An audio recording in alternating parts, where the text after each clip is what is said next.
Bom dia a todos os colegas membros do Comitê de Riscos. Vamos dar início a mais uma reunião do Comitê de Riscos do IFTO, hoje tendo como pauta a apresentação dos resultados dos trabalhos desenvolvidos nos 2 GTs que foram compostos por membros desse comitê. Iniciando, vou solicitar ao professor Ebert que faça a apresentação do resultado do grupo de trabalho do qual ele estava presidindo. Logo na sequência teremos a apresentação do resultado do grupo de trabalho ao qual a colega Sara estava presidindo. Peço aos demais membros do comitê que acompanhem as apresentações e ao final, se tiverem dúvidas, aí a gente passa para um momento de questionamentos e apresentação de sugestões. Professor Ebert, pode ficar à vontade.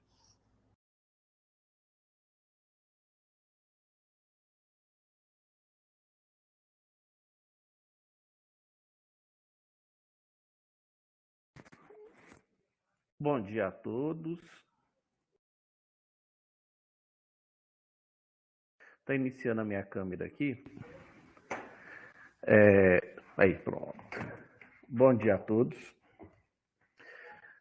Vou fazer uma rápida apresentação do plano de mídia, né, plano de informação, né, como foi construído rapidamente, e depois eu vou falar a respeito do curso, né, que a gente tem, fez a elaboração da ementa e também a elaboração do material. A apresentação, compartilhar a apresentação. Vamos ver se vai dar certo aqui.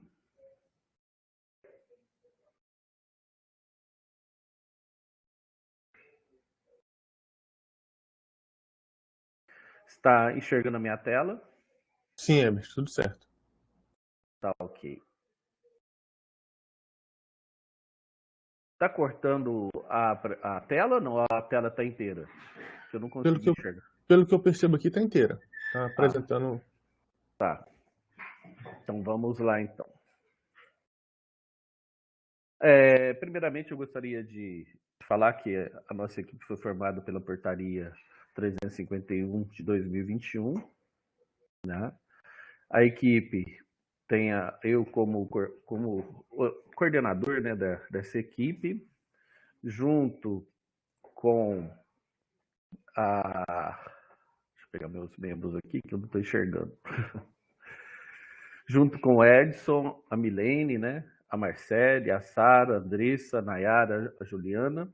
E eu coloquei também aqui a Marina, que foi a nossa designer gráfica, que fez a elaboração dos cartazes da forma com que o IFTO trabalha, né?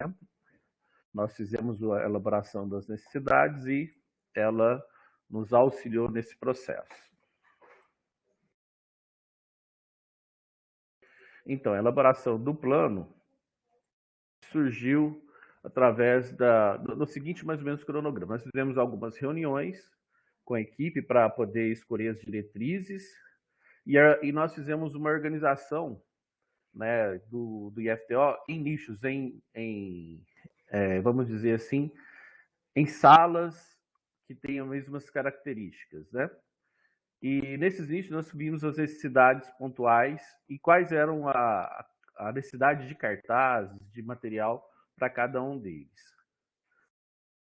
Após isso, nós fizemos um levantamento com todas as unidades e eu gostaria de agradecer a todas as unidades que nos informaram a respeito da quantidade de salas que eles tinham, de ambientes que eles tinham, tá? Porque sem a colaboração nós não teríamos um levantamento correto, né, da quantidade de material que seria necessário para todo o IFTO. E o quarto foi a elaboração do material audiovisual, né, que envolveu aí um tempo grande nosso, porque sempre tínhamos discutido as nossas necessidades e pontualmente alguns pontos foram bastante, vamos falar assim, demonstrados pela equipe técnica e muito bem acatado pela equipe que fez o design. Foi muito bom mesmo o trabalho. E por final, a elaboração do plano, né? Como que foi dividido as nossas áreas, os ambientes, né, do IFTO? Então, pegamos todos os campos e fizemos o quê? Salas de aula, laboratórios, sala de professores, biblioteca, copa e cantina, banheiros e lavabos, área de convívio e fluxo interno de pessoas, escritórios e salas de trabalho administrativos e atendimento ao público externo.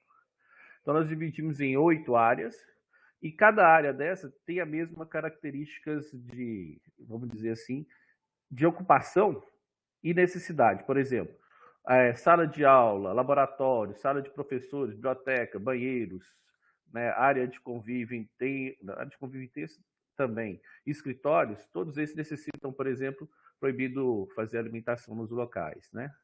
Uso de máscara permanente. Então, nós já fizemos a seleção por ambiente do número de necessidade de cada um dos elementos gráficos, né, e audiovisuais necessários. E aí, eu apresento os materiais audiovisual. Né, o primeiro que, em relação ao uso obrigatório de máscara e distanciamento, né, tem as especificações. É bem simples, né? E todos eles têm um QR Code que já direciona, né, a página do Comitê de Risco e as normativas que nós necessitamos, né? Todos os nossos cartazes foram feitos em cima do plano de retorno às aulas. Por isso que nós entregamos 2, 3 dias depois para que pudéssemos ajustar completamente ele, né?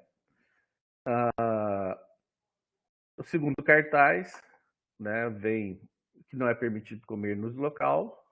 O terceiro cartaz não é permitido a retirada de máscara nesse local. Muito importante. O quarto cartaz, a manutenção de janelas e portas abertas e o ar-condicionado desligado. Vou até aqui comentar novamente que hoje em dia não se tem tanta atenção mais para as fomites, né, que são aqueles materiais, aquela limpeza exagerada que a gente teria que ter em todos os materiais que a gente usa no dia a dia. Passou-se, então, a preocupar muito mais somente com, não somente, mas muito mais com a parte aérea, né? A parte de contaminação via respiratória, porque o vírus fica no ar. É esse que é o grande problema da contaminação, né? Da transmissão. Então, por isso, a necessidade sempre do uso de máscaras adequadas, se possível, a PFF2, né? A N95. E não utilizar o ar-condicionado, porque vai fechar o ambiente, vai diminuir o fluxo de ar, com isso vai manter as partículas do vírus suspensas no ar. O quinto cartaz é a taxa de ocupação da sala, para evitar um número grande de pessoas, com isso cause uma diminuição do distanciamento. O sexto cartaz em relação ao uso do vaso sanitário, porque levanta o spray muito grande, então ele tem que estar abaixado após a sua utilização para dar descarga, né, e mantê-lo abaixado depois que fez a descarga, né, não deixar ele aberto. O sétimo cartaz é a respeito da higienização correta das mãos, lavando elas, né, praticamente uma visualização do sétimo A, que é o uso de álcool gel. Em vez de a gente colocar a água, a gente coloca o álcool gel na mão, mas temos que fazer todos os mesmos movimentos em relação à lavagem com água e sabão, né? O oitavo cartaz é a higienização das mãos antes e após o uso do bebedouro, né? Nós temos aí, na grande maioria das unidades locais que tem bebedouros, e os bebedouros são de torneiras, então eu tenho que higienizar antes e após fechar a torneira para a gente poder evitar essa contaminação, né? O outro cartaz é em respeito a delimitador de filas, né, no chão, que é um adesivo plástico de vinil, né, tem especificação dele aí. E o outro cartaz é o cartaz de aviso de estação de trabalho, né? Interditada. Esse cartaz é um cartaz de uso geral, que é para ser colocado sobre as mesas, né? Sobre carteiras, sobre algum tipo de equipamento que foi utilizado, por exemplo, salas onde que tem computadores, né? Para a gente poder definir locais onde que as pessoas vão sentar. Então, nos computadores, né, para utilizar aqueles outros. Então, por isso que ele foi dado uma característica geral e um número muito grande na sua quantidade, para poder demonstrar essa necessidade. Pode ser utilizado, inclusive, no ambiente da área de alimentação, né, das cantinas. O outro é só um material ilustrativo, como que seria uma fita adesiva para fazer a demarcação no chão, para melhorar a visualização do distanciamento. E, por fim, né, um banner, né, para ser colocado na entrada que tem um impacto importante para as pessoas, né? Lembrarem sempre que o uso de máscaras, né, e seguir os protocolos, né, durante o retorno seguro depende só dela, né? E evitar que nós perdemos mais vidas. E também nós planejamos 2 vídeos. Um vídeo onde tem a necessidade de informação, né, de recepção e mostrar para as pessoas como é o uso diário daquelas regras, né, daquelas condutas como distanciamento, troca da máscara, uso correto, né, para a gente poder sempre estar em ativo essa memória, né? Então a gente pensou esse vídeo para ser colocado nos ambientes de maior fluxo e o outro para ser colocado no ambiente da área de alimentação, né? Porque ali vai mostrar como que se faz corretamente a alimentação, né? A limpeza dos locais e tudo mais. Então, o plano de mídia é esse. Em relação, né, ao plano de elaboração dessa parte de informativos, e sempre na lembrança, né, das necessidades.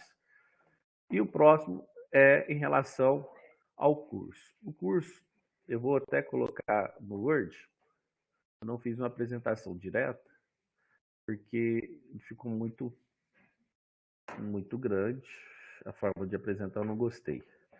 Mas eu passo aqui rapidinho, né, o curso de capacitação, ele foi elaborado junto com a equipe técnica, a ementa dele, com todos os regramentos necessários, né?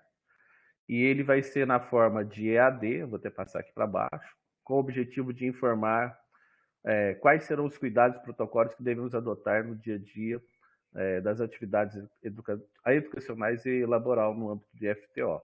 Vai incluir todos os servidores, todos os alunos, né, inclusive os terceirizados também. É um curso de nível médio.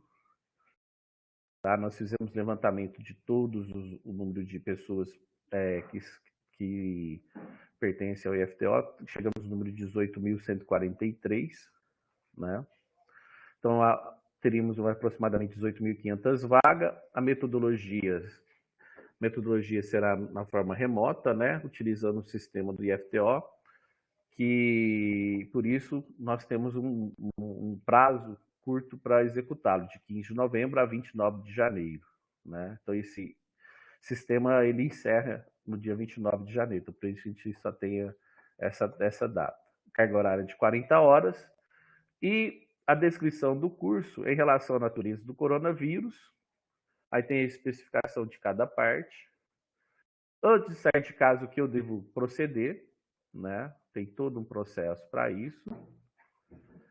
No local de trabalho, como eu devo proceder, nós juntamos ele em quatro módulos, tá? Para a gente poder facilitar. Aqui tem várias partes, mas nós fizemos uma adequação para que ficasse em quatro módulos, né? Vamos dizer assim, para facilitar também o aluno não ficar perdido, né?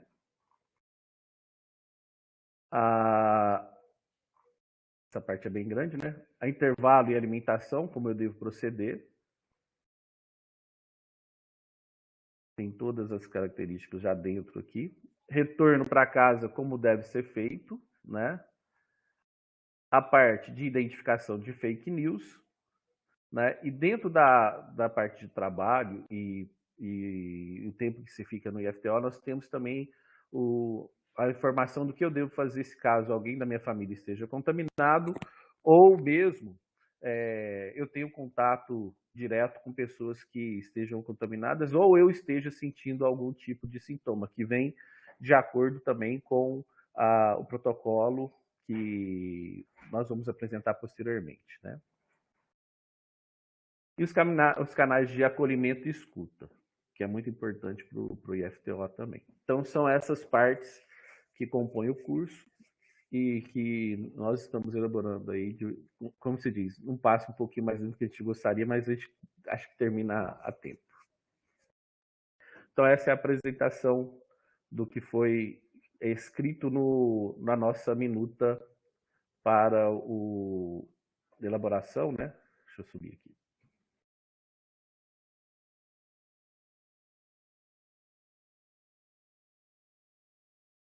Para o nosso termo de elaboração, né? Nossa minuta.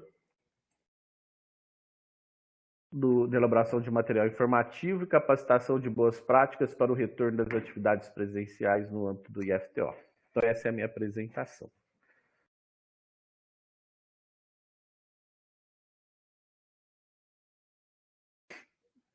Passo a palavra. Obrigado, professor Herbert, e parabenizo já o senhor pela condução do trabalho e toda a equipe que atuou nessa frente, tanto da elaboração do material quanto do planejamento do curso. Uma dúvida a professora Miriam colocou aqui no chat, também foi minha durante a sua apresentação, né? O senhor citou que o curso teria duração de 40 horas na sua fala. Perdão. Estava escrito 4, aí ficou a dúvida aqui, só para correção. Então, são 4 horas de duração do curso. Okay. Isso mesmo. 4 horas, eu peço perdão se eu falei 40. Não, sem problema, sem problema. O Luiz Adriano está querendo fazer uma sugestão. Fica à vontade, Luiz. Bom dia a todos. Estão ouvindo aí? Tudo certo, Luiz. Ok. Na verdade, assim, um lembrete, uma seguinte questão, assim, neste documento que está escrito, na página, eu anotei a página aqui, página 44 e 45, aqui na parte 44, fala aquela parte 2, né, dos procedimentos e tudo, está escrito aqui, orientar a higienização frequente de celulares, notebooks, usar álcool isopropílico. Mas esse álcool isopropílico, segundo a NR15, ele tem absorção pela pele. Então, eu acho que deveria substituir esse texto por o próprio álcool 70, que é menos agressivo, porque esse álcool isopropílico, tendo essa condição, necessitaria de luva para manusear. Então, a gente deixar isso escrito num documento assim, eu acho que fica muito abrangente. Substituir esse produto pelo álcool 70, que é menos agressivo. Porque os dois, na verdade, estão listados no anexo 11 da NR15, que gera insalubridade, né, dependendo do limite, mas o álcool 70 é menos agressivo, o etílico menos agressivo, e o álcool isopropílico tem essa condição de absorção pela pele. Então seria interessante a gente talvez substituir esse texto aí nessa parte. Obrigado, Luiz. Professor Herbert, fica à vontade.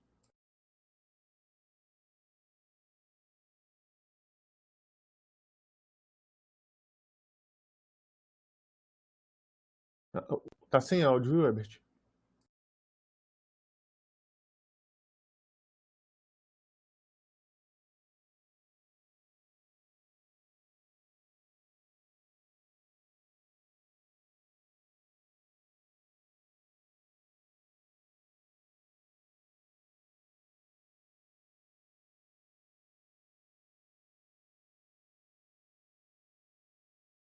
Continua sem áudio.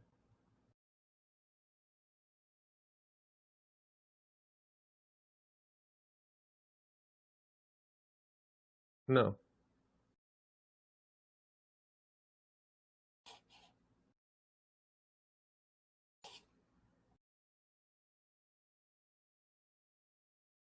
Não, não estamos ouvindo você. Na hora que eu ouvir você aqui, eu falo. Beleza. Enquanto o Herbert organiza lá, mais alguém tem algum comentário sobre a apresentação? Pode ficar à vontade.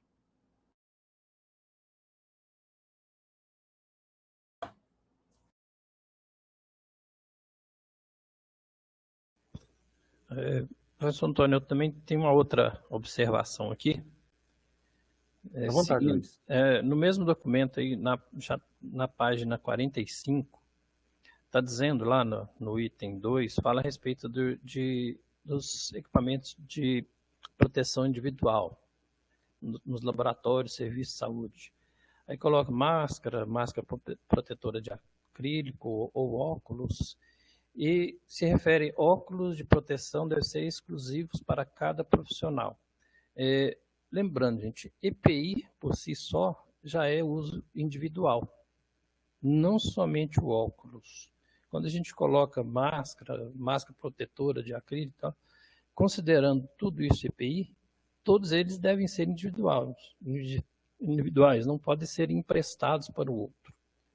Então, eu acho que esse texto aqui poderia ser também reescrito nesse sentido, que todo EPI é de uso individual, não é só o óculos de proteção que não pode ser exclusivo. Na verdade, tem que ser todos. Tá? É só para ficar um texto coerente com o que é preconizado em termos de EPI, e vai ficar um material escrito, né, do Instituto. Eu acho interessante. Só a título de informação, curiosidade, tudo tem muitas siglas, né? Essa sigla, por exemplo, que tem aí PFF2, né? Peça facial filtrante 2, que é um filtro de classe 2. Né? A gente tem PFF1, 2 e 3, sendo que cada um é a questão da filtragem da máscara. Esse 2 seria para poeiras, névoas, fumos metálicos e etc., onde a concentração do agente tem até 10 vezes o limite de exposição. Só para esclarecer, se o pessoal tivesse alguma dúvida na sigla, significa isso daí. Perfeito, Luiz. Obrigado pela contribuição. Professor Herbert, veja se já deu certo. Deu certo agora? Tudo certo. Fique à vontade. Que bom. Então vamos lá. Em relação ao álcool isopropílico, nós fizemos um debate porque o álcool 70 ele despolimeriza principalmente telas de acrílico, telas de celulares, alguns deles que hoje não têm ainda uma certa resistência. Então, por isso que nós indicamos o álcool isopropílico na hora. Ele pode ser utilizado tanto álcool 70 ou isopropílico para esses dois tipos de material, né? Por isso que foi colocado ali. Em relação às siglas, eu acho que é importante me expor, eu posso recolocar ali, né, na nossa minuta, porque quando a gente escreve, a gente acaba não lembrando que estamos fazendo alguma questão menção, né, de alguma sigla que ficou de fora, principalmente a PFF2.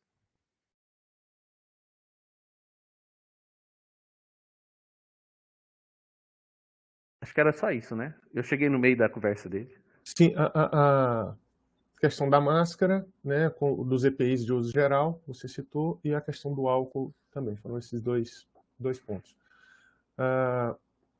Mais alguma sugestão ou contribuição?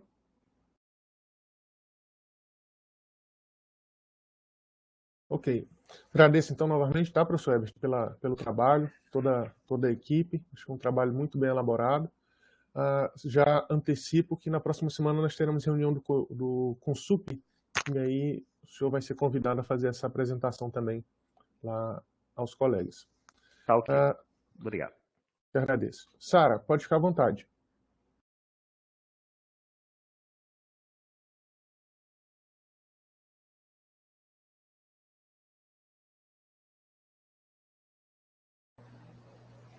Bom dia a todos e todas desse comitê e todos da comunidade que também estão nos assistindo, né? Eu vou projetar aqui a tela do documento, só um minutinho.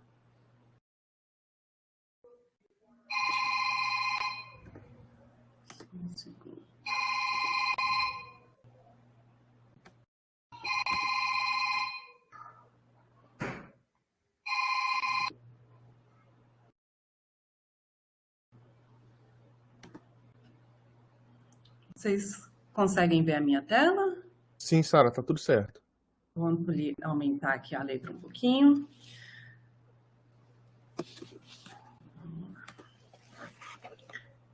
Então, obrigada, professor Antônio, por esse momento de fala, né, pela confiança e pela oportunidade que me foi concedida de coordenar esse GT, que foi responsável, então, pela elaboração deste plano de retorno gradual das atividades presenciais do Instituto Federal de Educação, Ciência e Tecnologia do Tocantins.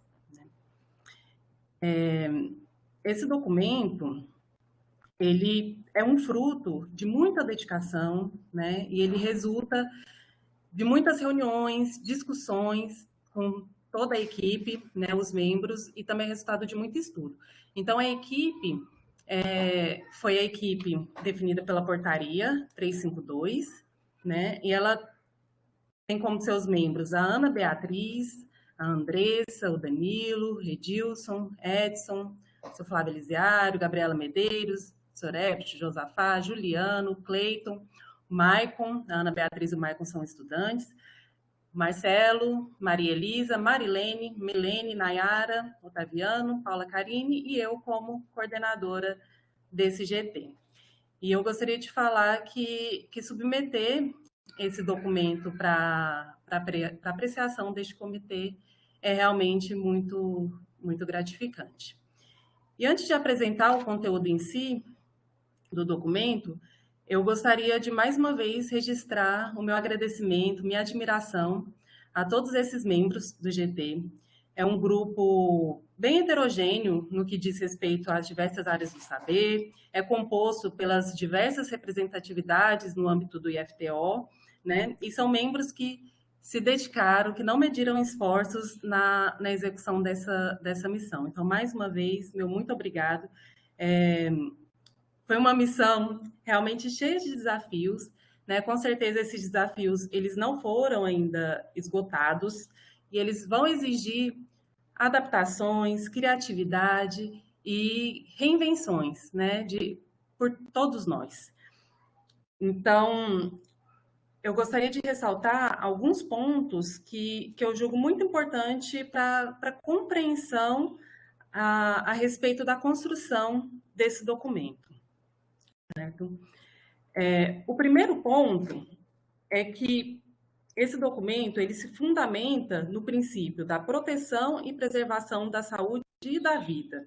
Ele tem um caráter que ele é orientativo e com base na ciência. A base dele é científica, né? E se trata de uma proposta, não é nenhuma imposição. Ele contém recomendações aos gestores, aos membros da comunidade acadêmica, que nós esperamos que realmente possa vir a colaborar e nortear o planejamento nas unidades. E as unidades, com toda certeza, precisam considerar as suas realidades, as suas particularidades em todo esse processo, né? Então, trata-se de um plano, né? Como o próprio nome já diz, é um planejamento, não trata de nenhum tipo de imposição. O segundo ponto é que esse documento ele sempre faz menção e nas tomadas de decisão também precisa sempre ser considerado o plano de contingência para o retorno às atividades pós-pandemia Covid-19 do FTO, né? Esse documento que já havia sido elaborado. O terceiro ponto é que esse documento ele foi construído e pensado na sua completude. Isso ele deve ser sempre considerado. Por quê? Porque um item, ele sempre vai ser complementar ou até mesmo basilar ao outro item que é discutido mais adiante. Então, ele sempre precisa ser visto na sua completude. E, por fim, eu gostaria de ressaltar que esse GT, ele teve uma preocupação em escutar os membros da comunidade de todos os segmentos, né? E para que isso fosse possível, foi desenvolvida uma ação de escuta participativa, que eu vou falar um pouco mais ao longo do documento. E além de ter contato com a colaboração de outros servidores que, além da ação, né, de escuta, alguns outros servidores que se dispuseram a conversar, a compartilhar experiências sobre sua área de trabalho, né, tornando as orientações contidas nesse documento o mais condizente com a necessidade e realidade desses locais, né? E a cada participante dessa ação de escuta, a cada colega que nos recebeu prontamente, meu abraço fraterno, meu muito obrigada, né? Como eu já falei, para cada um deles. E eu gostaria de dizer que a participação foi muito valiosa na condução desses trabalhos. Então, vamos lá ao documento. Primeiro, tem uma apresentação, onde a gente fala sobre como que foi instituído esse GT, né? Sobre primeiro a portaria do Comitê de Risco, depois a portaria deste GT. Traz também quais são os elementos fundamentais deste documento, né? Quais são as partes principais desse documento. Então, a situação epidemiológica da Covid-19, os parâmetros norteadores do plano de retorno. A segunda parte, as orientações e as medidas protetivas gerais. E a terceira parte, que trata mesmo da proposta das fases do retorno gradual. Aqui ainda na apresentação também falo um pouquinho sobre a metodologia da escuta participativa, né? Qual que foi a finalidade dessa estratégia, que foi de ampliar, alargar a escuta dos membros da comunidade, na fase ainda de concepção das propostas de ação. E ficou bem claro, inclusive nos nossos encontros, que escutar a comunidade no início, nessa fase de concepção, de elaboração dessa proposta, não tem o objetivo de supressão das etapas que tradicionalmente, né, já são realizadas no IFTO. Então, isso foi muito reforçado e eu acho importante, né, ressaltar ainda mais isso, né, que o documento ele deve ser voltado à comunidade, assim como já é de praxe, né, dentro do IFTO. E aí os detalhes da metodologia estão na apêndice 1, todos, tudo detalhadamente como que foi conduzida essa ação de escuta. Então, o capítulo 1 é sobre o IFTO, né? O objetivo de trazer essa parte sobre o IFTO de uma forma breve, né? É demonstrar a dinâmica funcional e a complexidade do IFTO, e que esses fatores eles devem ser considerados, né? Na hipótese do retorno, né? Toda essa complexidade dentro da instituição.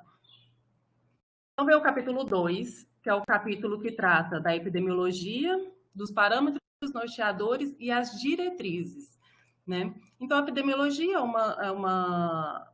a situação da pandemia, desde quando ela se iniciou, e a situação no momento da submissão desse documento, né, já no final de setembro de 2021, a situação também da vacina, né, da vacinação, e traz, já nesse momento, a importância de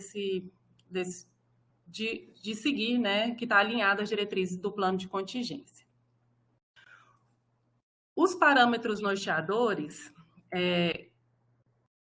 que após, né, muita discussão, o grupo chegou à conclusão de que seriam de extrema importância ao se pensar no início de um retorno gradual, para se iniciar esse retorno gradual, foram a imunização, né, por meio da vacinação, a situação epidemiológica local e a análise de excepcionalidades dentro do IFTO, do Comitê de Risco.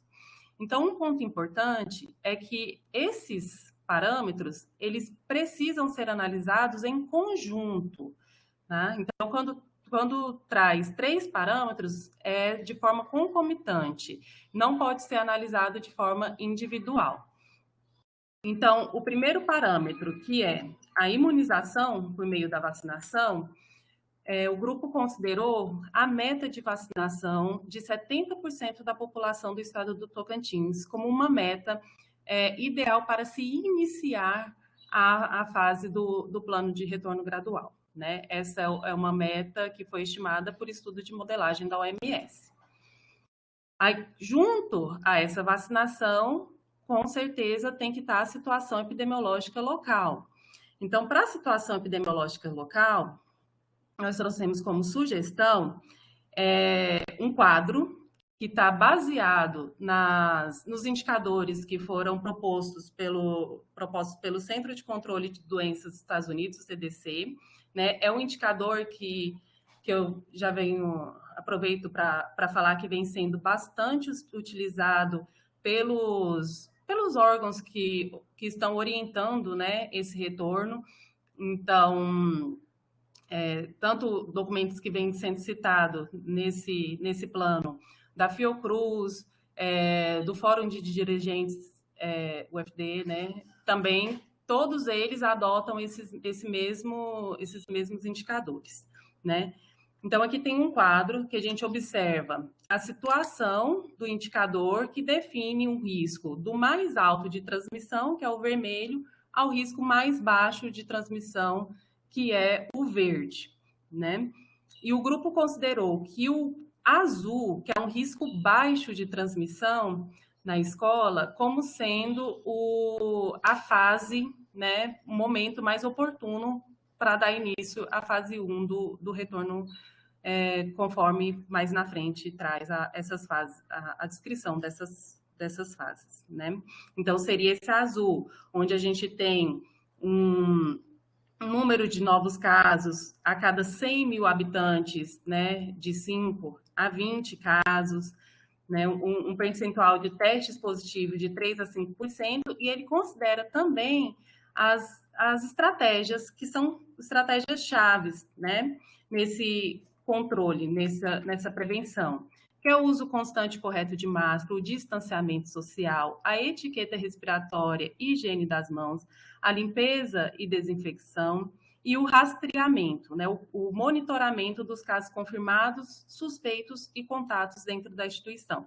Então, não considera só os números, mas considera também se essas estratégias elas foram implementadas, né, na instituição. E aqui, para auxiliar, tem outros indicadores secundários também.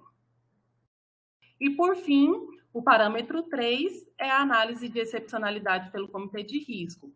Porque a gente pensar que atingiu um índice de vacinação, né, adequado, e a gente tem caminhado, né, na vacinação, inclusive já com os adolescentes, então está caminhando para atingir esse índice.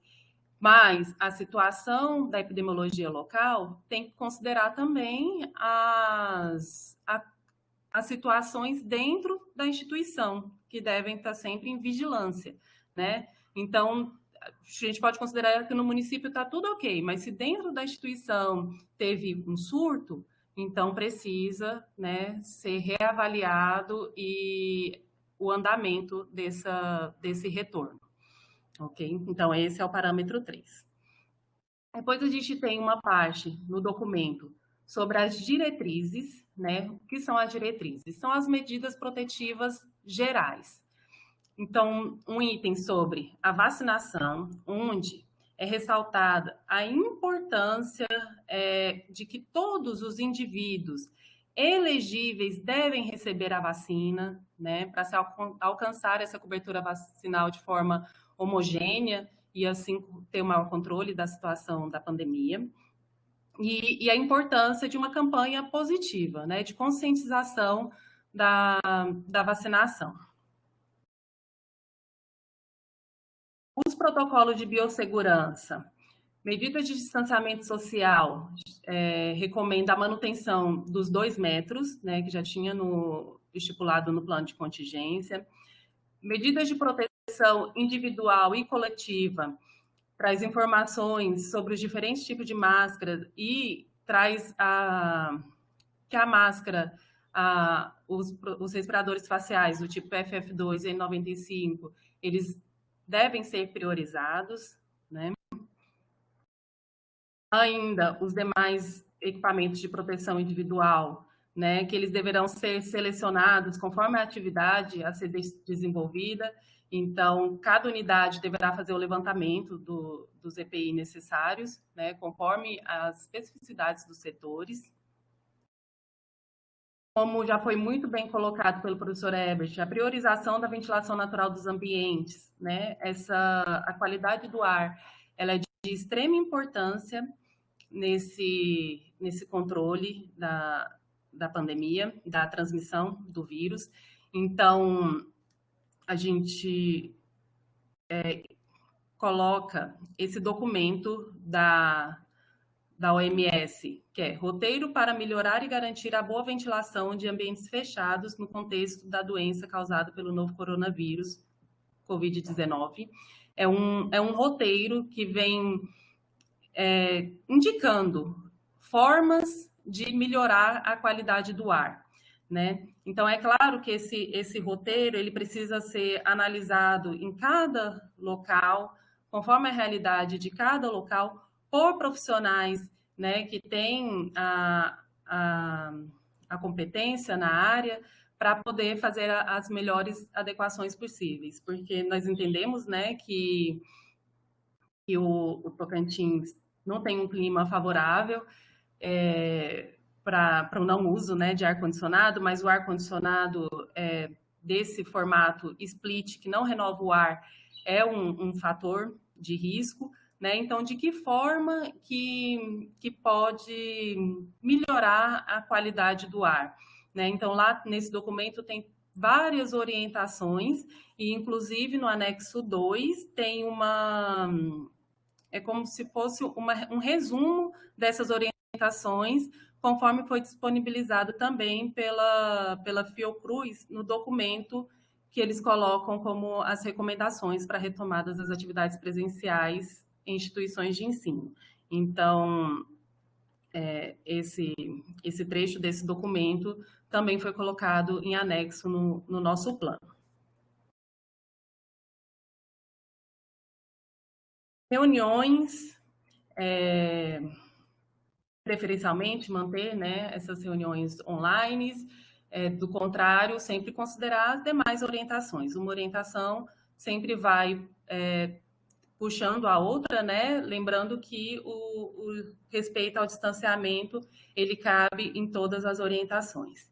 Os eventos, aqui tem uma sugestão dos eventos a partir da fase 4, que nós vamos falar um pouquinho sobre essas fases mais à frente. Alimentação e cantinas, uma orientação sobre controle de rotatividade. Os banheiros, orientação principal é quanto ao aumento da frequência de limpeza, né? Não só de superfície, mas de ventilação, pensando novamente na qualidade do ar. A limpeza de áreas comuns e os visitantes que, enquanto permanecer esse estado, né, de pandemia, deve estar sempre sendo monitorado, né, a questão dos visitantes. Outro ponto importante, aqui a gente traz um pouquinho sobre as adequações dos espaços físicos, e a gente traz um reforço sobre a necessidade da constituição de uma comissão local para a gestão do plano de contingência em todos os campos do FTO. Então, tem alguns campi, né, que já possuem essa comissão nomeada, e aqueles que ainda não têm, a gente coloca essa necessidade, né, reforça essa necessidade dessa comissão no intuito mesmo de definir com antecedência as adequações, o que precisa ser realizado, né, em conformidade, né, com esse plano e com o plano de contingência, e também para acompanhamento pós, né? Ter uma equipe para estar sempre acompanhando as questões relacionadas a esse retorno. Rodízio de servidores e alunos. Nessa fase inicial, como é gradual, não tem como gente falar em retorno e retornar todos ao mesmo tempo. Então, quando fala em rodízio, fala da taxa máxima de ocupação, que é uma taxa que nós adotamos na proposta como o número máximo de pessoas que circulam simultaneamente em determinado local, né? Então, mais para frente, essa taxa vai vir bastante nas fases e precisa ser planejado e definido conforme mesmo cada tipo de trabalho, né? Cada unidade. Desculpa, passei aqui além. Outro ponto são os cuidados com as pessoas em situação de risco para a Covid-19. Esses cuidados são conforme a recomendação que já está vigente, né, da Instrução Normativa 109, onde tem várias situações, né, que podem ser colocadas. Aqui está apenas a transcrição dessa instrução normativa, onde ela serviria tanto para servidores quanto para alunos por meio de autodeclarações, né? Os servidores devem encaminhar essa autodeclaração via processo, né, administrativo para a Unidade Setorial de Gestão de Pessoas, que dará ciência à chefia imediata, e o estudante deve encaminhar ao setor indicado pela direção da unidade, né? Entendendo que cada unidade, os nomes mudam relacionados ao ensino, então definir um setor para o estudante encaminhar essa autodeclaração, e cada unidade ficaria responsável, então, por disciplinar os fluxos dessas autodeclarações e os encaminhamentos necessários. Outro ponto é sobre o monitoramento, né? Então, a gente traz aqui sobre o automonitoramento, a importância que é imprescindível de cada indivíduo se responsabilizar para realizar o seu automonitoramento, né, de presença de sintomas, de se teve contato, de se fez teste, né, se o teste deu positivo. Então, a responsabilidade do indivíduo, do membro da comunidade acadêmica em realizar esse automonitoramento. O outro monitoramento diz respeito ao monitoramento dos parâmetros epidemiológicos, né, que volta lá, que é um dos nossos parâmetros, que é o acompanhamento feito tanto da situação do município e do estado, né, situação local, quanto o monitoramento dentro do campus. E o terceiro, que é a participação dos estudantes, é um chamado aos estudantes, às representações estudantis, entidades estudantis, para colaborar com esse processo de acompanhamento, né? Junto à comissão local, junto à direção da unidades e ao comitê de risco. Depois tem uma orientação sobre a conduta e abordagem dos casos suspeitos, dos casos confirmados e dos contatos de Covid-19, né? Então, aqui toda a orientação em cada situação dessa, como proceder, e o acolhimento de sintomáticos. É claro que quando a gente coloca acolhimento de sintomáticos, não está entendendo que tem um serviço de saúde dentro da instituição, né? O aluno ou o servidor que tiver algum tipo de sintoma, ele não deve frequentar o ambiente do IFTO, ele não deve nem ir. Porém, já estando nas dependências do IFTO e ter, né, um mal-estar, qualquer tipo de sintomas, né, de que forma que deve acolher esse aluno, né? Então, aqui tem uma orientação tanto para as unidades que possuem uma enfermaria ou uma equipe médica, quanto para as unidades que não possuem o setor de enfermagem. Uma orientação sobre os alojamentos, os espaços kids e os espaços kids. E aí aqui a gente tem o capítulo 3, que é o capítulo de responsabilidade, né? Mais uma vez, nesse capítulo a gente reforça, né, que esse documento ele tem uma função orientativa e a importância da responsabilidade que ela é coletiva, né? Que todos precisam realmente abraçar e para vencer esse desafio, né?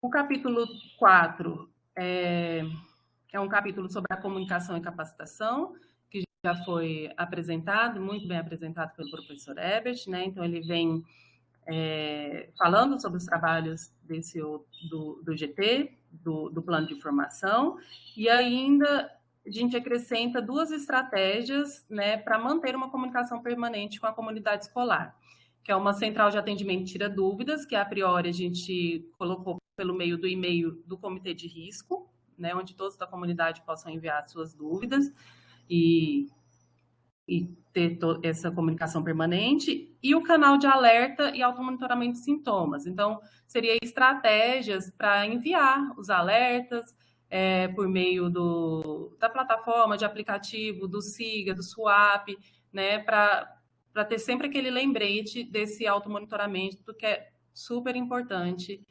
para esse processo de monitoramento, de retorno. O capítulo 5 é um capítulo sobre o acolhimento. Essa parte do acolhimento, ela é uma parte de extrema importância quando se pensa no impacto na saúde mental da população como um todo, né, que foi acarretado por essa pandemia. Esse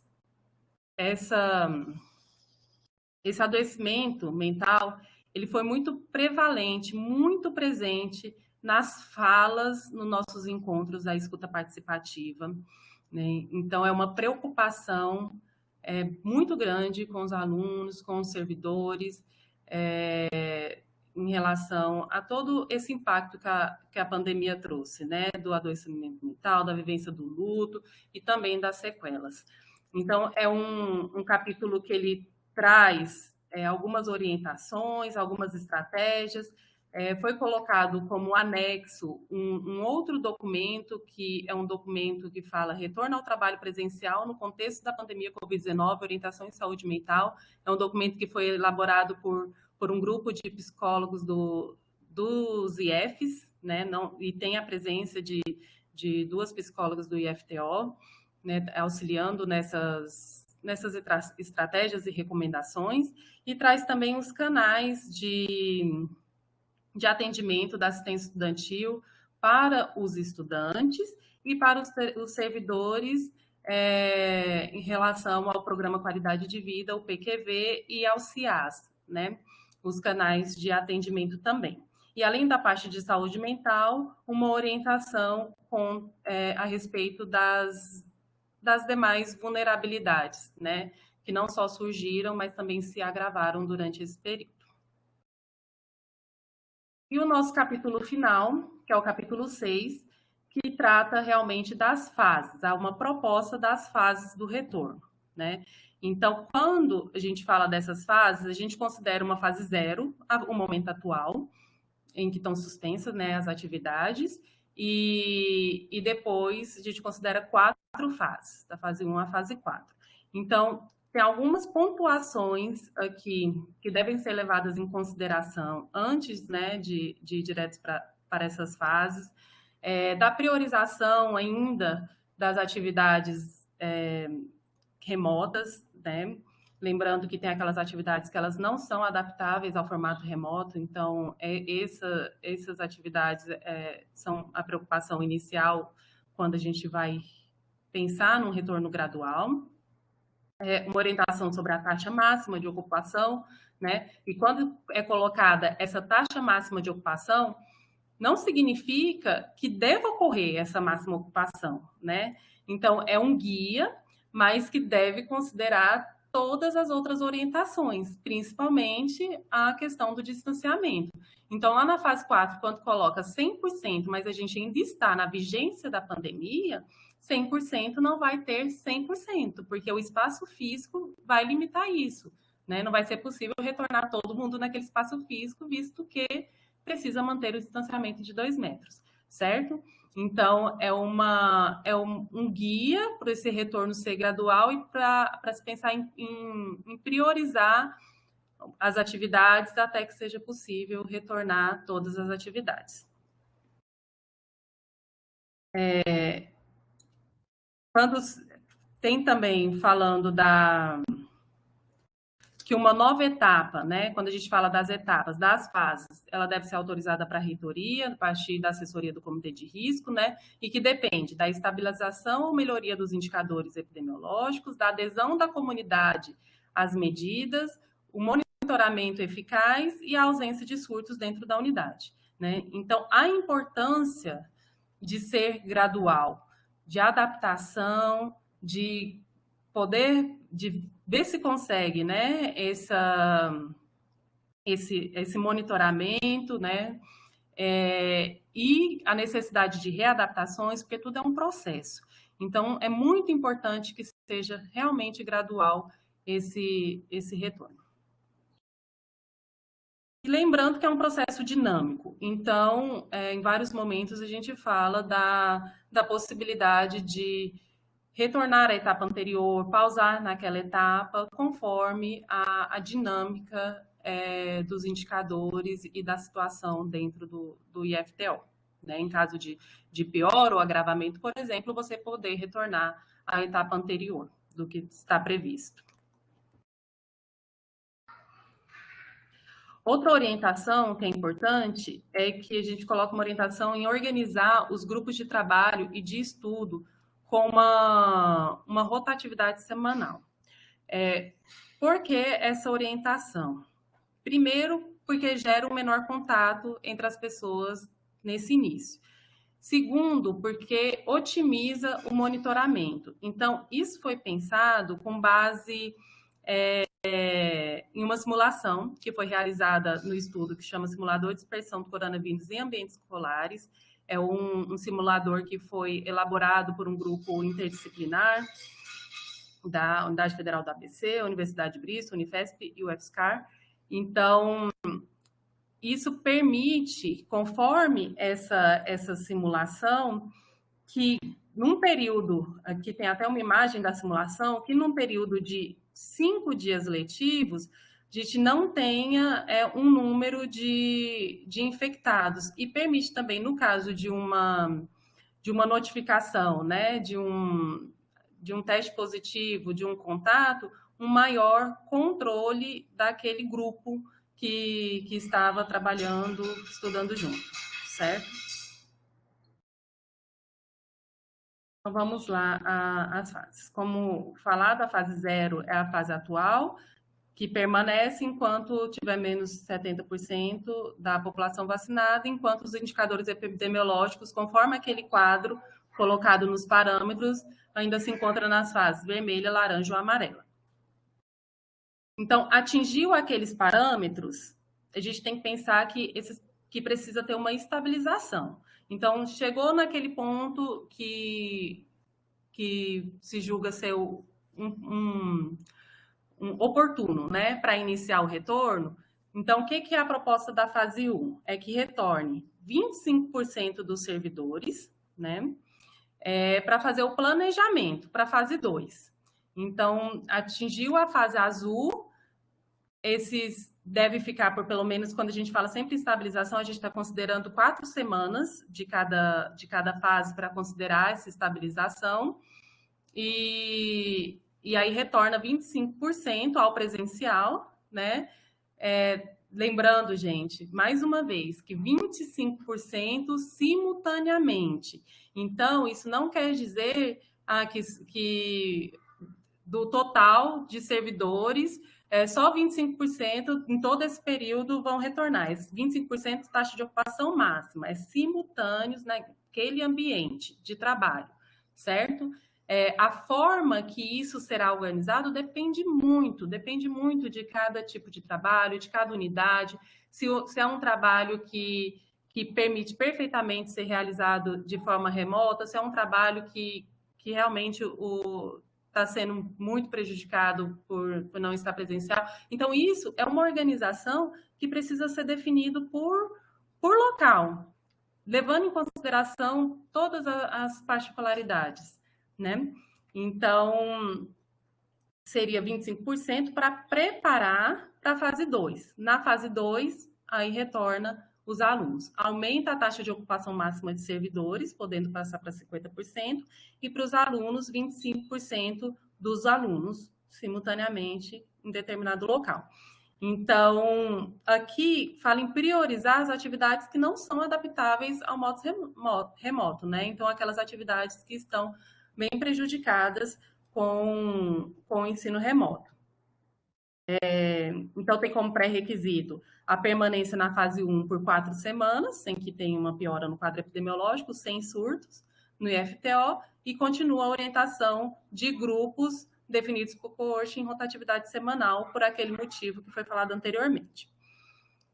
Então, permaneceu 4 semanas nessa fase 2 e não teve, né, nenhuma piora, nenhum surto dentro do FTO, e aí aqui tem um outro acréscimo. Aí lá naquele quadro epidemiológico, que estava na fase azul, precisa já estar na fase verde.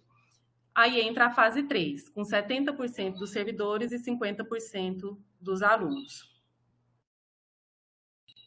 Segue a mesma lógica, né, dos demais, 4 semanas de estabilização, e o trabalho por grupos e rotatividade. E a fase 4, então, seria a fase de 100% dos servidores e alunos, com aquela observação que eu já mencionei, respeitando as demais orientações, porque nós estamos considerando que ainda estamos na vigência da pandemia, né?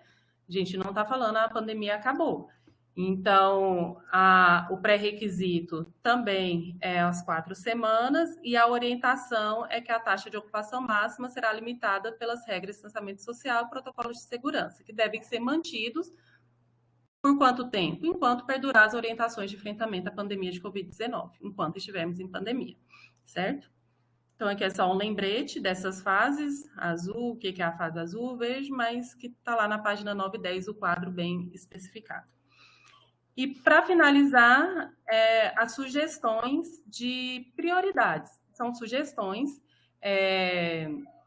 de quais atividades podem ser priorizadas na hora desse planejamento de cada fase, né?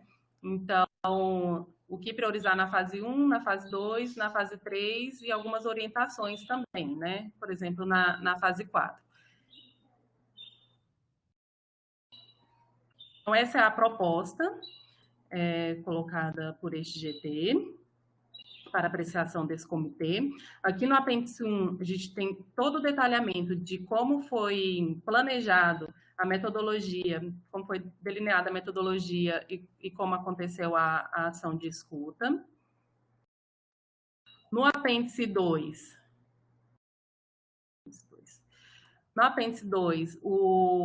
nós apresentamos o resultado dessa ação de escuta, né, um resultado que foi encaminhado a cada participante. Tem aqui uma introdução e colocadas as principais falas, principais preocupações que foram levantadas nas falas de cada grupo, né? Então, sempre vai ter aqui um infográfico relacionado aos tais, aos docentes, aos estudantes, que são estudantes maiores de idade, e aos pais ou responsáveis, que foram aqueles representantes dos estudantes menores de idade, né? Foram os grupos que foram, os segmentos que foram escutados. Então, relativo a cada pergunta que foi norteadora da condição da escuta. O anexo 1 é o quadro, né, de docentes, técnicos administrativos, servidores e estudantes por campus.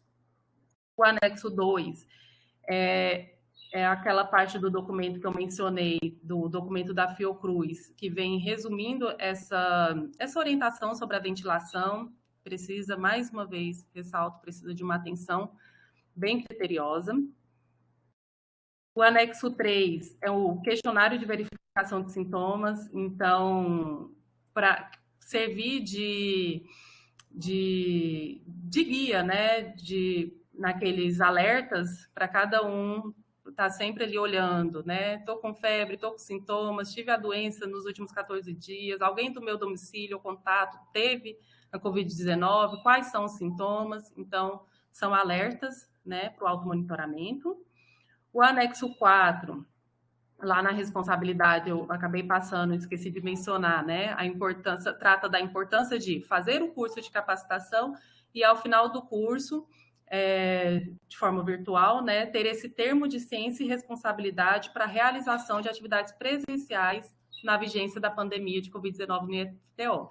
Então, é o termo que declara a ciência de ter tido orientação, né? No caso, teve o curso de comprometimento a cumprir os protocolos de biossegurança, né? Que vai realizar as medidas de higienização das mãos, de manter o distanciamento, de evitar aglomeração, de utilizar os EPIs, de não tocar a face, né? Realizar a desinfecção de materiais e equipamentos com álcool 70, evitar o contato físico, um aperto de mãos e abraço. Então, é um termo, mas que vem, assim, uma reflexão do compromisso individual para a segurança de todos, né? E também a questão de ciência, né, de que foi esclarecido e tem ciência de que deve comunicar ao setor responsável, à chefia, para receber as orientações adequadas no caso de ter o risco aumentado para a Covid-19, né? São aquelas situações de riscos, e também no caso de sintomas e suspeita da infecção pelo vírus. E o anexo 4, o último, que é o documento das psicólogas sobre as orientações de saúde mental, né? Então, essa é a proposta que o GT coloca para análise e apreciação deste comitê de risco. É claro que é impossível que um documento ele preveja todas as situações, né, e particularidades. Então, assim, como eu já falei anteriormente, né, os desafios eles continuarão. É preciso que todos juntos participem desse processo com responsabilidade, porque realmente um retorno seguro ele depende de todos nós. Eu me coloco à disposição, vou fechar aqui, vou abrir minha câmera, só um minutinho.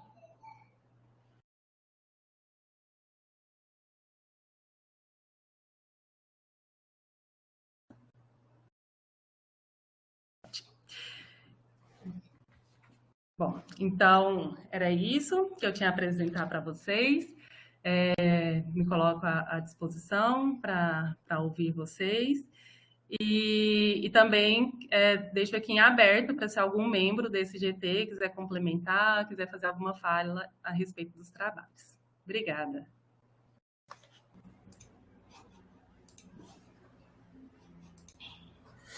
Obrigado, Sara, pela apresentação e pela condução dos trabalhos. Também agradeço a toda a equipe que trabalhou na elaboração desse documento e acompanhei o desenvolvimento dos trabalhos. Foram realmente muitos encontros, muita discussão, muito esforço, mas a gente observa que o resultado é realmente substancial. Isso traz tranquilidade para todos nós, enquanto instituição, darmos sequência ao trabalho, né, pautado por um documento realmente que nos respalda. Vou abrir a palavra aos colegas, mas só antes disso, já deixar registrado com você que na próxima semana também nós teremos a reunião do Consulp, onde será apresentado esse documento, e aí eu solicito que você se organize. O Milton vai passar as datas, horários certinho para você, que tanto você quanto o professor Ebert apresentem os relatórios também ao Consulp, e aí lá a gente faça uma segunda instância de deliberação, tá bom? Algum colega deseja fazer alguma contribuição adicional, pode ficar à vontade.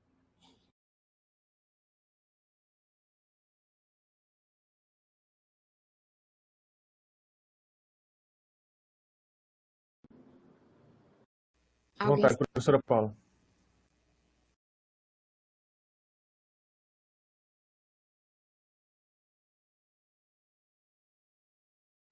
Passei na sua frente, Adriano. Por favor, fique à vontade. Deixa para quem é do GT para o final.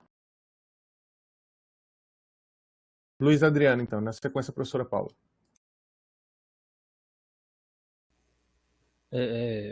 Bom, gente, na verdade eu não participei do grupo de trabalho, mas parabenizo aqui a todos os integrantes, e em nome da professora Sara.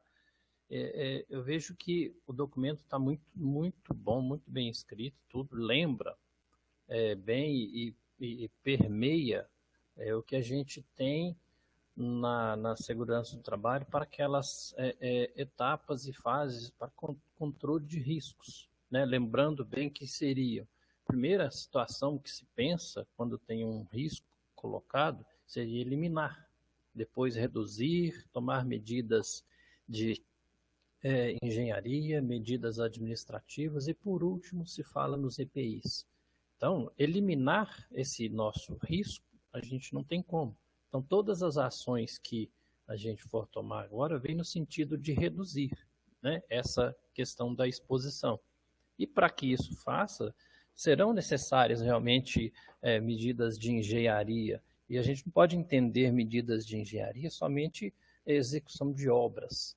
Às vezes é a própria questão de colocar anteparos em pontos de atendimento, aqueles anteparos de acrílico, criar uma barreira, uma abertura de janela ou de porta, isso tudo são medidas que vão nesse sentido, né? Medidas administrativas que terão que ser tomadas, como o documento ilustra, e reforça aquela necessidade de criação das comissões locais, é porque lá vão ter condições melhores de enxergar esses pontos para aplicação dessas medidas administrativas. São procedimentos, são as ideias, e tudo isso o documento mostra.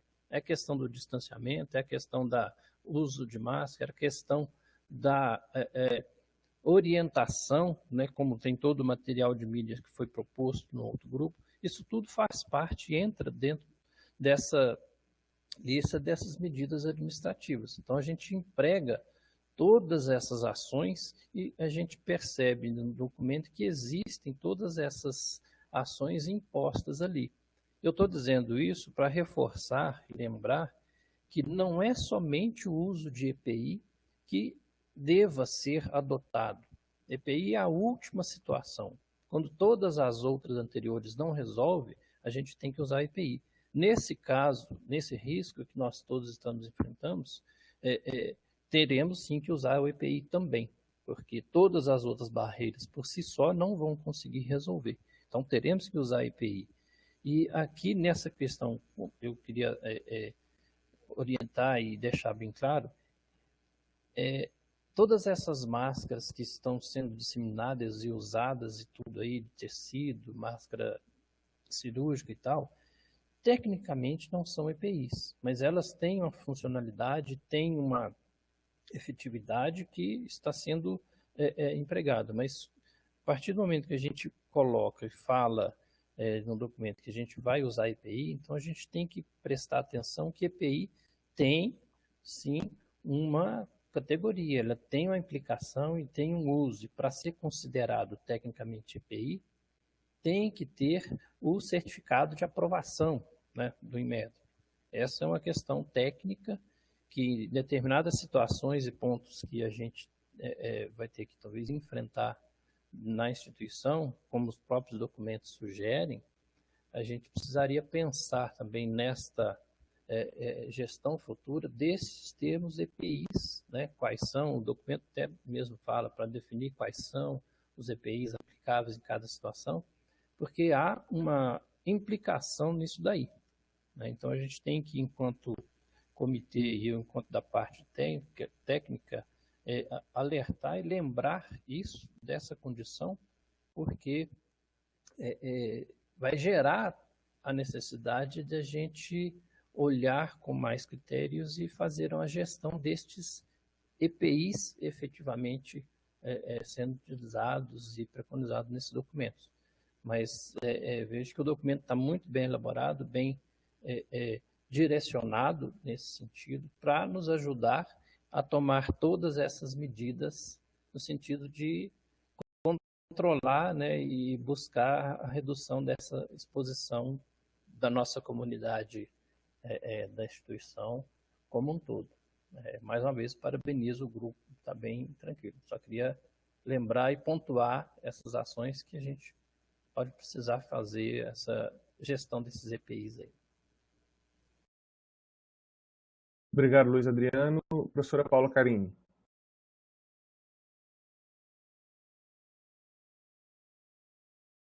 Bom dia a todos e todas. Eita, Luiz, com esse seu comentário aí já nota 10 aqui para nós, né? Muito feliz porque seu olhar é sempre muito atento, muito exigente, e isso é bom porque nos traz muita segurança. Muito obrigada mesmo, fico muito feliz.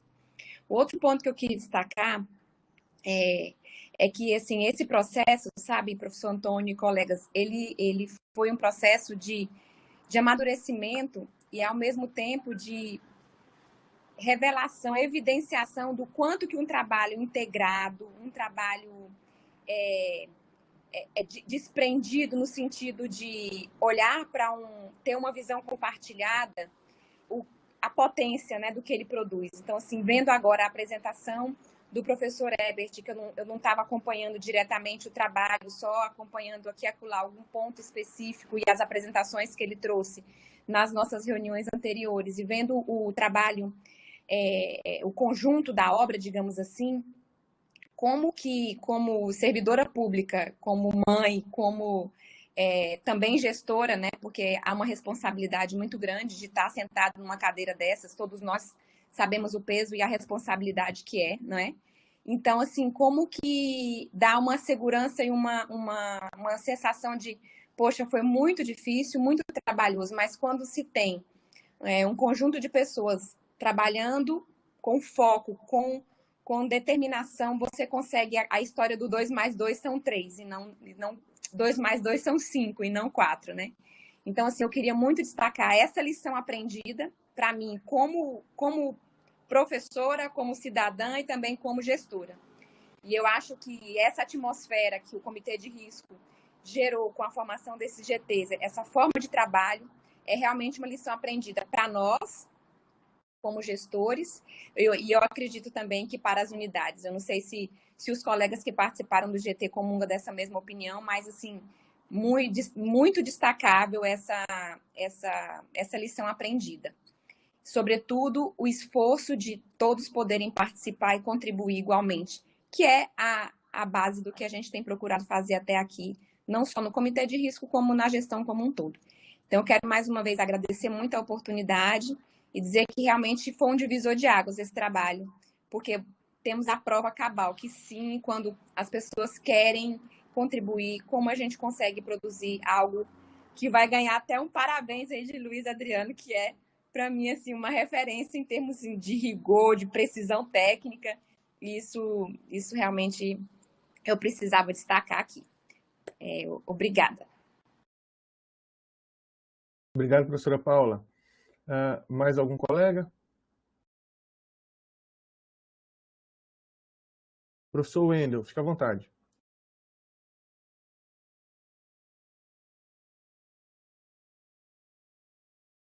Bom dia a todos. Quero primeiro agradecer, né, pela oportunidade de estar falando, e agradecer também todo o trabalho desenvolvido pelo pessoal, pelos grupos, né, pelos GTs, e dizer que realmente os documentos estão muito bem elaborados. A gente pode ver o cuidado que teve, né, na elaboração de todo o documento, e a minha intenção aqui é só tentar entender um pouco, dar uma contribuiçãozinha, né, a respeito das diretrizes que foram propostas, e especificamente a respeito da questão da vacinação, nesse último documento apresentado pela Sara. Acho que na página 11, se puder projetar, Sara, acho que fica melhor para os colegas verem, né, o item 2.3.1.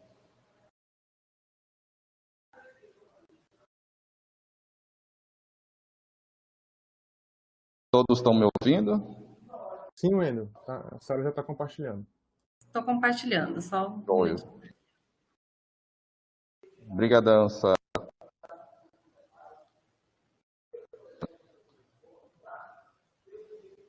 Acho que, assim como eu, todos concordam que a vacinação é a forma mais efetiva, né, para a gente ter uma certa segurança a respeito dos cuidados, né, um dos principais pontos, né, relativos aos cuidados na prevenção da contaminação.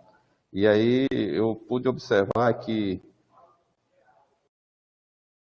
no segundo parágrafo ressalta-se a importância da campanha positiva, com ênfase na relevância de se tornar segura. Aí no parágrafo seguinte tem: órgãos reguladores de saúde estão orientando que existe monitoramento da situação vacinal dos trabalhadores da comunidade escolar. Orienta-se que aspectos adicionais associados ao monitoramento e controle de vacinação na comunidade interna sejam encaminhados para consulta jurídica e procuradoria junto ao IFTO. Eu já tinha até feito esse questionamento antes, em uma reunião, e a própria Juliana disse, né, que isso aí deveria ser tratado e cuidado pelos órgãos estaduais, né, municipais, que fogem à nossa esfera.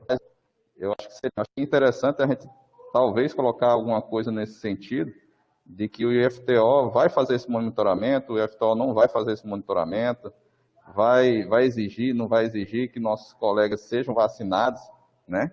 Como é que vai ficar a situação dos professores que não se vacinaram, estão dizendo que não vão se vacinar, e alunos também? Vai ter alguma proibição, não vai? Nós vamos nos manifestar nesse sentido, nos documentos? Esse é o meu questionamento.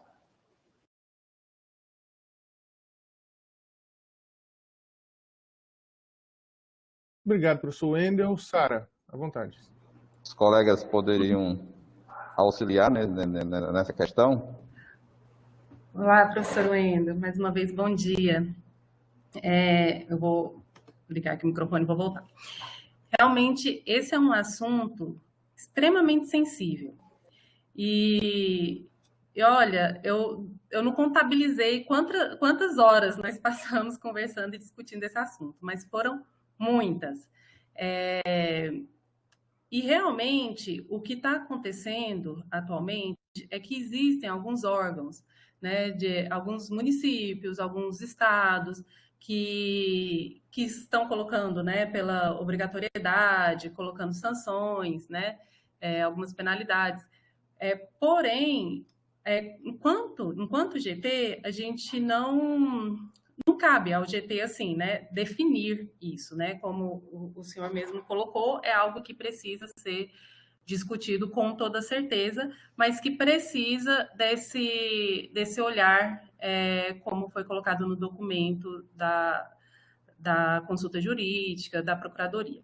O que foi observado eu vi mais recentemente, é que estão trabalhando no âmbito de Procuradoria Federal mesmo, acho que para se chegar a um consenso do que deverá ser adotado em todas as instituições federais de ensino superior, né? Então, eu vi essa notícia, ainda não sei em que situação que isso está, né? Mas provavelmente vai ter uma orientação direcionada a todas as instituições federais de ensino superior, né? Não tem ainda essa orientação. Então, tem que seguir as orientações dos órgãos mesmo, no caso do município ou do estado. Um exemplo, Paraíso teve uma orientação, né, direcionada do município. Palmas não teve, mas isso precisa ter um olhar mais a fundo, uma discussão com o que existe, qual que é o respaldo legal de tudo isso, com muito cuidado e com muita sensibilidade. Obrigado, Sara. Na sequência, tem aqui a Juliana. Juliana, fica à vontade.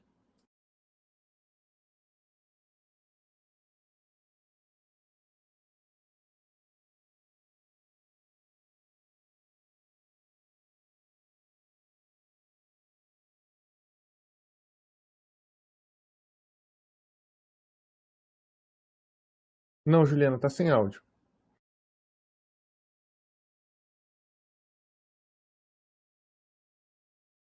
O professor Ebert também fez uma consideração aqui via chat, lembrando que, eventualmente, se nós tomássemos uma decisão nesse sentido, teríamos que passar por uma análise jurídica do caso, né, e acabaria atrasando o uso do documento. Juliana, acho que seu áudio agora está ok, pode ficar à vontade. Você está me ouvindo, Antônio? Agora sim, à vontade. Agora sim? Então, complementando a resposta da Sara, como ela colocou, foi um assunto bastante debatido e passar para vocês a informação que ali no âmbito do FORGEP é um assunto que causa muita inquietação. Os dirigentes possuem aí essa mesma dúvida de que procedimento adotar, como é que isso vai ser tratado nas instituições. E, de fato, ainda não existe um direcionamento uniforme, uma vez que o Ministério da Economia, que seria ali a instância, né, responsável por manifestar, por expedir alguma diretriz nesse sentido, ele ainda não se manifestou. Então, as instituições estão aí se organizando para retornar gradualmente, e aí, naturalmente, essa dúvida vai existir. Porque o grande questionamento é qual é o procedimento que será adotado. A administração tem condições, tem competência para, por exemplo, aplicar algum tipo de sanção, que providências tomar. Então, entendemos ali no âmbito do GT que, por falta de manifestação também do órgão central do CIPEC, que o que nós poderíamos fazer no momento, lógico, quando de fato começar ali o retorno gradual, é provocar a nossa procuradoria. Pode ser que até lá já exista esse alinhamento. É um assunto que também está sendo discutido, como a Sara colocou, no âmbito da Procuradoria Federal. Então, eu penso que nós vamos ficar aí com essa tendência, sabe, professor Wendel, de ter esse parecer, essa manifestação, que pode se dar por meio da Procuradoria, ou então o Ministério da Economia, que também está sendo provocado, pode vir a se manifestar antes disso. Eu penso que agora, nesse momento, é bastante delicado a gente já fazer algum tipo de direcionamento dessa natureza nesse documento. Obrigado, Juliana. O professor Wendel já manifestou aqui que compreendeu e se deu por satisfeito com as contribuições. Obrigado, professor Wendel. Mais algum outro colega? Antônio, eu queria, não é nenhuma contribuição, uma dúvida, talvez não tenha ficado claro apenas para mim. Nós temos aí a etapa da capacitação, do curso de capacitação, que ele será obrigatório a todos os servidores. Qual o cronograma, se isso vai ser discutido, em que momento ele será feito, talvez deixar isso mais claro, porque é algo que vão ocorrer questionamentos. Juliana, a respeito disso, eu acredito que nós precisamos observar são as instâncias. A competência do comitê, nesse momento, está sendo a elaboração, a produção do documento, das orientações. Uma vez aprovado e deliberado nesse comitê, né, fechando esses relatórios, eles vão ser direcionados ao Consup. E aí eu acredito que lá naquela instância é que esses trâmites operacionais vão ser tratados, tá? Só para não misturarmos as competências e eventualmente termos desconfortos desse comitê apontar datas e o Consup entender distinto. Eu vejo que no momento está posto a suspensão de atividades administrativas até dia 31, atividades acadêmicas durante todo o semestre,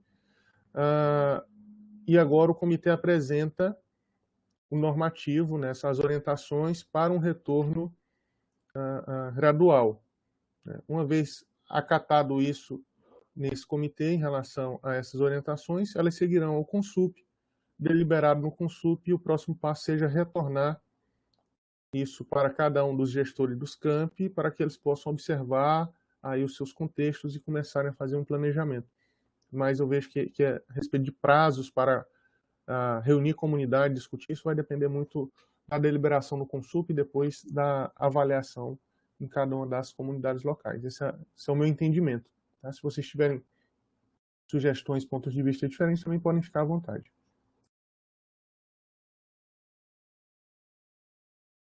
Tranquilo, então é algo que vai ser deliberado ainda, né, no âmbito do Conselho Superior. Entendido. Obrigado, Juliana. Mais algum colega?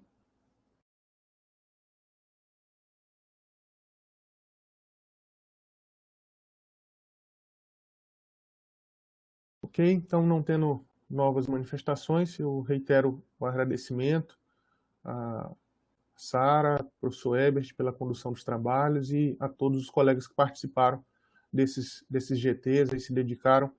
Nós estamos com esses GTs e essa atividade ocorrendo desde o mês de junho, se eu não estou equivocado, então muito tempo de dedicação aí à elaboração, produção desses normativos que vão orientar os próximos passos da nossa instituição.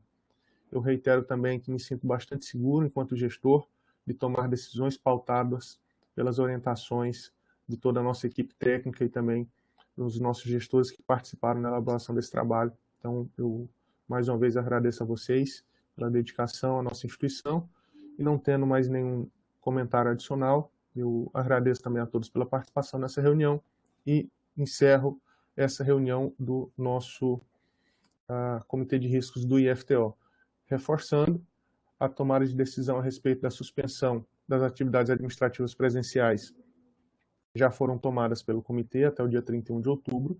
Agora o comitê apresenta qual é a forma... esqueci, gente, ainda falta colocar a aprovação, tá? Perdão, não foi aprovado ainda. Agora o comitê apresenta qual a forma que a instituição deva seguir para o retorno gradual das atividades, já entendendo que é possível começar esse planejamento e observando quais os parâmetros. Obviamente, não tendo os parâmetros para o retorno gradual, mantém-se as atividades no formato remoto, né? Então, acho que isso deva constar do documento que vai ser expedido para que não se tenha quaisquer dúvidas a respeito. O professor Josafá solicitou fala. Na sequência, após a fala do professor Josafá, eu vou colocar para a nossa deliberação simbólica, entendendo que não houve até aqui nenhuma manifestação em contrário, mas para que fique registrado a anuência ou não dos membros desse comitê em relação aos documentos que foram apresentados. Professor Josafá, à vontade. Opa, bom dia a todos. É um prazer sempre estar podendo estar se expressando numa reunião tão relevante quanto essa. Com relação primeiramente, eu quero me desculpar porque ocorreu da internet minha, eu não consegui acessar, né? Então eu tive que correr para um outro terminal. Então, por isso que eu perdi o início aí. Então, com relação ao documento apresentado pela Sara, a gente fez parte e acreditem, foi muitas discussões, muitas ponderações, e não fique pensando que a gente faz um trabalho de investigação, né? Esse trabalho de investigação é aquele que começa a criar dúvidas sobre aquilo que a gente está fazendo para que a gente possa extrair o melhor daquela pesquisa.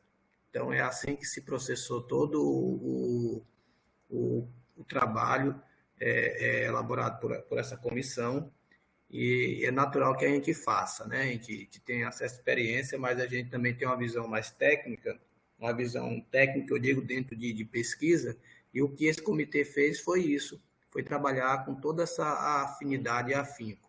Tá? Então, houve discussões, houve brigas, discussões assim calorosas, mas tudo no intuito de que o documento chegasse a esse ponto com essa qualidade que foi exposta aí pela Sara. Tá? Então, todos os prós e os contras a gente vinha questionando. Inclusive, eu era um que sempre colocava um detalhe a mais para ver se a gente chegava num ponto, né? Bom, tá de parabéns à comissão. Um outro ponto, professor, que agora vem para o comitê como um todo, é que como é que ficou essa questão da deliberação do retorno eu me desculpo porque eu perdi todo aquele início, né? Se nós vamos protelar ou se não vamos, ou se a gente vai ter esse retorno gradual de alguns servidores, haja vista porque nós já estamos, como já foi dito no comitê, né? Já foi dito nesse processo todo, o retorno gradual de algumas ações aqui do campo, alguns servidores do campo, alguns setores que realmente precisam mais do que nunca, entendeu? Às vezes vêm e voltam, né? A gente precisa desse servidor de forma integral para que ele possa vir trabalhar no campus, já haja visto que eles já estão vacinados a segunda dose e vai estar suspensa de fato essa vacinação como um todo, entendeu? De alguns já que saiu uma normativa, inclusive eu acho que ficou além de todo esse processo que a comissão fez agora. Por sinal, está muito bem feito. Mas teve essa normativa e essa IN, né, no intuito de que a gente pudesse voltar. Eu acho que até essa pergunta é direcionada mais para a Juliana do que para todos, né? Que ela pudesse dar um norte, se a gente pudesse já voltar alguns servidores, se era possível fazer isso, com base nessa IN. Bom, professor Josafá, obrigado pelo questionamento, pela participação. Acredito que é justamente disso que se trata tudo que nós estamos discutindo aqui nessa reunião e o trabalho elaborado pelo grupo de trabalho. A IN ela versa sobre a possibilidade do retorno dos servidores desde o dia 15 de outubro, né? Então, veja, ela coloca a possibilidade desse retorno. O que nós, enquanto instituição, estamos construindo é como nós vamos fazer o retorno desses servidores, e o que esse comitê está sugerindo é que seja pautado nesse trabalho que foi construído pelo GT, né? Então, um retorno gradual, com fases, observando indicadores. É isso que nós estaremos levando ao Consup na próxima semana. Em sendo acatado pelo Consup, será remetido esse relatório a cada um dos diretores de campo para que observem os seus cenários e façam a implementação desse retorno gradual com base nesse documento. As atividades administrativas estão suspensas até o dia 31 de outubro, com base na última decisão do Comitê de Riscos e na portaria que foi emitida pelo gabinete, então isso permanece válido, não há o que se pensar em ação distinta dessa até o final desse mês. Justamente por isso nós vamos fazer a reunião do Consup já na próxima semana, uma extraordinária, para que esse tema possa ser pautado antes do final do mês. E se o Consup não aprovar esse retorno gradual, aí nós vamos questionar os colegas daquela instância qual a proposta alternativa, uma vez que eles não aprovem esse documento, qual a proposta alternativa que tem, e só então nós saberemos qual será o encaminhamento. Mas antes da reunião do Consup, o que tem posto é o que permanece. E isso não é desconsiderar a normativa do governo, mas é compreender o que está sendo posto pelo governo e o que nós, enquanto instituição, entendemos que deva ser aplicado. Isso impede de colegas servidores realizarem suas atividades presenciais na unidade, se assim desejarem? Não, e isso já tem ocorrido praticamente em todas as nossas unidades. Estive em Araguatins, estive ontem em Indianópolis, em todas essas unidades tem alguns servidores que estão desempenhando atividades presenciais, obviamente seguindo uma série de protocolos de segurança, até porque a instituição precisa, né, que alguns servidores estejam ali desempenhando essas atividades, e eu vejo que continuamos dessa forma. A distinção em termos um protocolo a ser seguido para o momento atual, ela está muito mais relacionado a se é discricionário ou não ao servidor ir ou não ir ao campus. Eu entendo mais dessa forma. E observe, a primeira fase do plano de retorno gradual, ele versa sobre o retorno de 25% do quadro de servidores. Qual vai ser ou quais serão esses servidores que serão convidados a retornar às atividades dentro desses 25%? Isso aí vai ser uma discussão, uma deliberação em cada campo.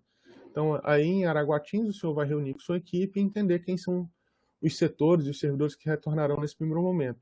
Eventualmente, podem ser setores diferentes da decisão que o professor Wendel vai estar tomando com a equipe dele no Campus Palmas. Então, por isso que vai ser remetido a vocês para fazerem esse trabalho localmente. Mas, no momento atual, não se altera nada, tá? Acho que essa é a dúvida principal.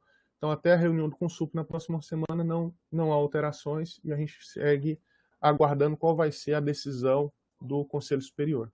Não sei se ficou claro, professor. Se tiver alguma dúvida adicional, pode ficar à vontade.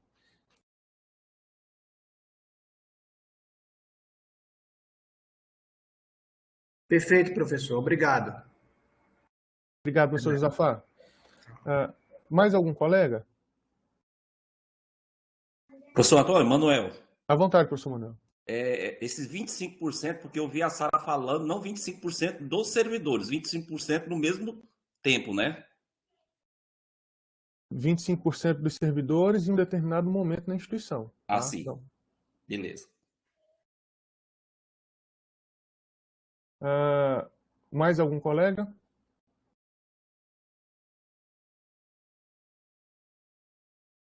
Ok, então, não tendo nova manifestação, pessoal, vou colocar para deliberação a aprovação dos trabalhos desenvolvidos, primeiramente, no GT conduzido pelo professor Ebert e depois o GT conduzido pela Sara, para que fique registrado a manifestação individual de cada membro desse comitê. Então, os membros favoráveis à aprovação do relatório apresentado pelo professor Ebert, por favor, manifeste com sim, os contrários com não, ou abstenção, votação aberta.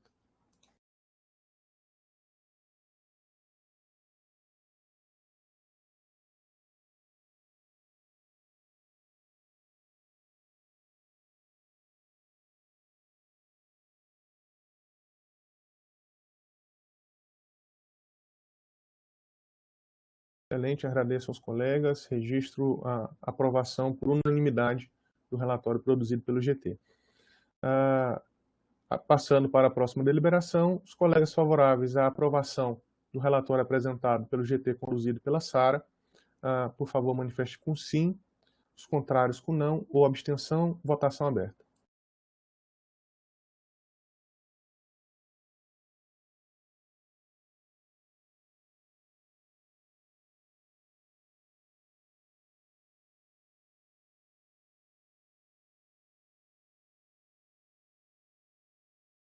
Mais uma vez agradeço aos colegas, também registrando a aprovação por unanimidade desse comitê de riscos. Isso reforça o que eu disse, a importância e a competência da condução dos trabalhos, né? Isso nos dá tranquilidade para seguir com a condução da gestão institucional. Então, agradeço a todos os colegas pela participação, pelo trabalho, pelas contribuições. Nesse momento, encerro a reunião do Comitê de Riscos. Na próxima semana teremos a reunião do Consup. Reitero a importância da presença da Sara, do professor Ebert, para apresentar os relatórios, e os demais colegas são convidados a acompanhar a reunião através do YouTube e fazerem as suas considerações. Grande abraço a todos, uma ótima tarde, uma ótima semana. Sim, professor Wendel. Posso fazer só uma última fala? À vontade. Que o doutor Edson pediu que eu tivesse também falando em nome dele, no sentido de que ele hoje, infelizmente, não pôde estar presente, que hoje é o dia de quarta-feira, é o dia que ele mais tem atividades já programadas.